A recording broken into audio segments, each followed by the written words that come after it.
Welcome back into the Rowdy Studio. I'm still Buzz Cutler. That's still Bass Masters. And Bass, Chad Knucklehead is a sad little camper. Chad Knaus is sad because he got fined, the team got docked points, and he's going to have to sit out 6 races once this appeal is heard. Yes. So yes, he's sad, but I tell you what, let's play some of what Chad had to say from this morning, Phoenix International Raceway, responding to NASCAR's penalty from Daytona. It was all visual. You know, the templates were never actually put on the car. It was just a visual inspection at that point. We never even got the opportunity to actually present that. So it's just, you know, it's unfortunate. There's a bit of, you know, subjectiveness to it, and you know, well, that's why we're going through the appeal. NASCAR does a good job. They have a good set of structure and a good set of standards that are in black and white, and some areas that are not.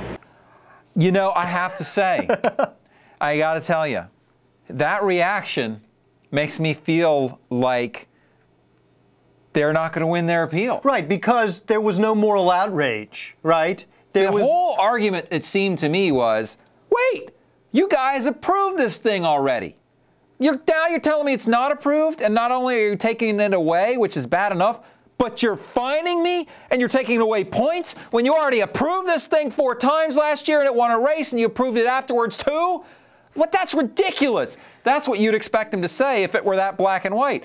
But when he said, I'm sad and disappointed, and I guess it was at the then you're like, okay, he was working in the gray area again, and NASCAR didn't like it. Yeah, he was working. And if that's the case, then the chances of him winning an appeal don't seem to be that great to me. And I felt 100% different when we were talking about it this morning. Chad Knaus was working between the templates, and we know that crew chiefs target those areas between the templates in hopes to squeeze one through. But here's the deal. Here's, I think, where you and I might disagree.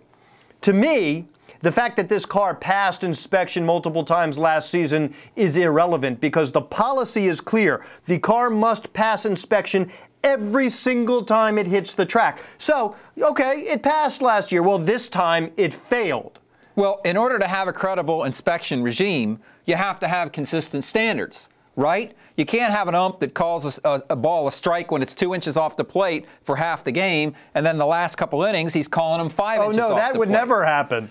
Well, look, and that would be bad umpiring, would it not? It would. Have a consistent strike zone. So if NASCAR's approved this thing 5 times, and it hasn't changed at all. But clearly right? it has. Well, that's the argument that Hendrick would make, is that the thing was approved 5 times. My point to you is if it were that black and white, then I would personally be outraged. And if I, on their behalf, if NASCAR approved something 5 times and then changed their standards, on their behalf I am outraged. But listening to Chad Knaus, it sounds like it's not quite that black and white. But here's the other thing, to the other point.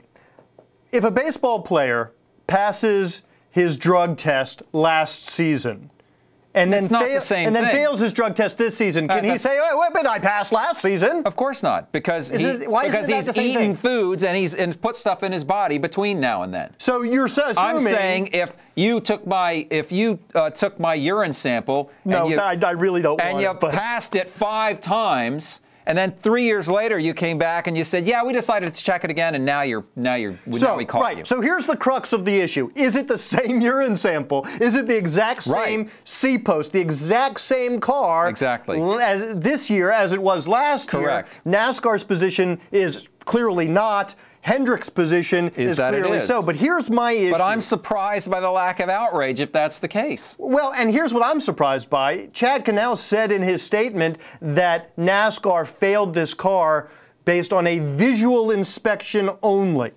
My assumption all along has been they took a gauge to this thing and found that it was out of spec. But you got to think back to your earlier point, which is you've got a series of templates, and the crew chiefs are obviously not going to violate the template. What they're going to do is they're going to flare something out between where the template hits the car. Yeah, but you can still measure that.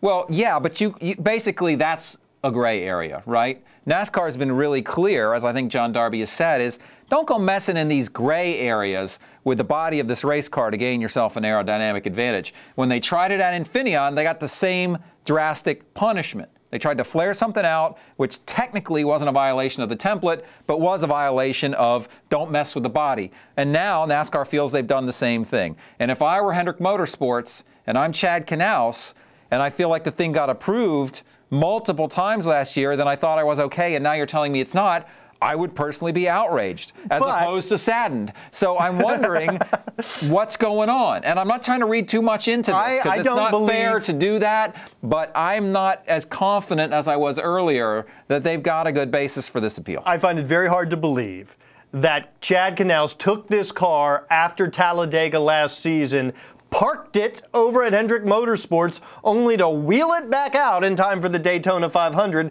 without making any adjustments, modifications, or changes. That just doesn't seem logical to me. I don't know what to say. No comment? No comment. I'm not going to impugn the man's integrity.